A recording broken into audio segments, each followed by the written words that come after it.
सुप्रभात बच्चों। प्यारे बच्चों, आज हिंदी में हम पाठ 7 सच्चा न्याय पढ़ेंगे। प्यारे बच्चों, सबसे पहले मैं आपको यह बताना चाहती हूँ कि ये सच्चा न्याय पाठ एक लघु नाटिका के रूप में लिखा गया है या एक छोटी सी नाटक है। नाटक के द्वारा प्रकट किया गया है, जिसे कि हम स्मॉल स्किट भी कहते हैं, रोल प्ले की तरह दर्शाया गया है। सबसे पहले चलिए मैं इस लघु नाटिका के कलाकारों से आपका परिचय करवाती हूँ। सबसे पहले ये है राजा विक्रमादित्य। अब मिलिए दूसरे कलाकार से, ये है उनके सेनापति और राज दरबारी यानी उनके सैनिकगण जो राज दरबार में न्याय सुनाते समय उनके साथ मौजूद रहते हैं। ये है द्वारपाल जो संदेश वाहक की तरह है। अगर कोई द्वार पर आए, राज दरबार के द्वार पे आए, तो वो उसे अंदर ले जाने का काम करते हैं, राजा से आदेश लेने का काम करते हैं। अब ये है इस लघु नाटिका में 2 स्त्रियां हैं। ये है पहली स्त्री जो अपने बच्चे को गोद में ली हुई है। अगला कलाकार ये है दूसरी स्त्री।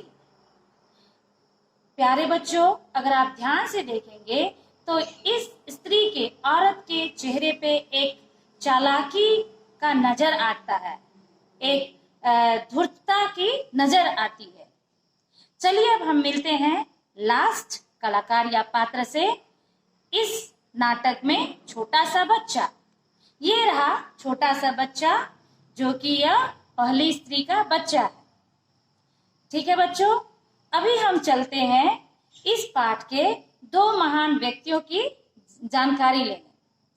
इस लघु नाटिका में प्यारे बच्चों हम 2 महान व्यक्तियों की महानता को देखेंगे।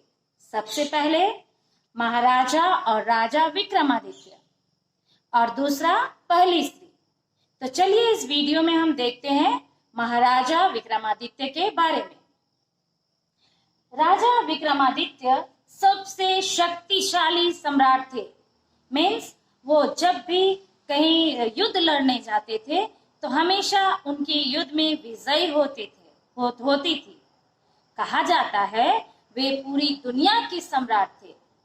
उन्होंने बहुत वर्षों तक राज्य में शासन किया और उनका बहुत ही बड़ा साम्राज्य था। साम्राज्य फैला हुआ था और इस साम्राज्य में छोटे छोटे राज्य थे। ठीक है बेटे।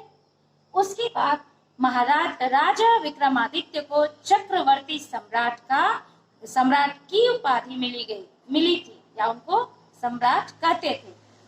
भारत की प्राचीन नगरी उज्जैन, राजा विक्रमादित्य भारत की बहुत ही पुरानी नगरी उज्जैन नगरी के सिंहासन पर बैठे थे, जिस सिंहासन का नाम था सिंहासन बत्तीसी।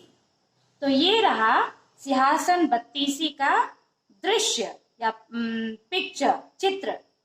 इसी सिंहासन पर बैठकर राजा विक्रमादित्य अपना न्याय सुनाते थे।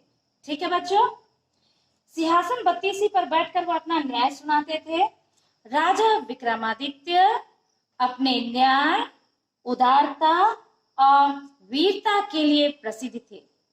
सबसे पहले न्याय, वे अपना न्याय सही ढंग से सुनाते थे। न्याय था, वो किसी का पक्षपात नहीं करते थे, चाहे वो धनी हो, गरीब हो, बच्चे हो, बूढ़े हो, आदमी हो या औरत हो, सबके लिए उनका न्याय समान था। ठीक है।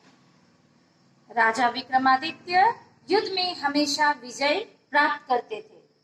उनकी उदारता, प्यारे बच्चों आपने देखा होगा सीरियल्स में, अगर जोधा अकबर देखते होंगे तो कैसे राजा अकबर साधारण वेश बदलकर लोगों के कष्टों को जानने के लिए जाते हैं।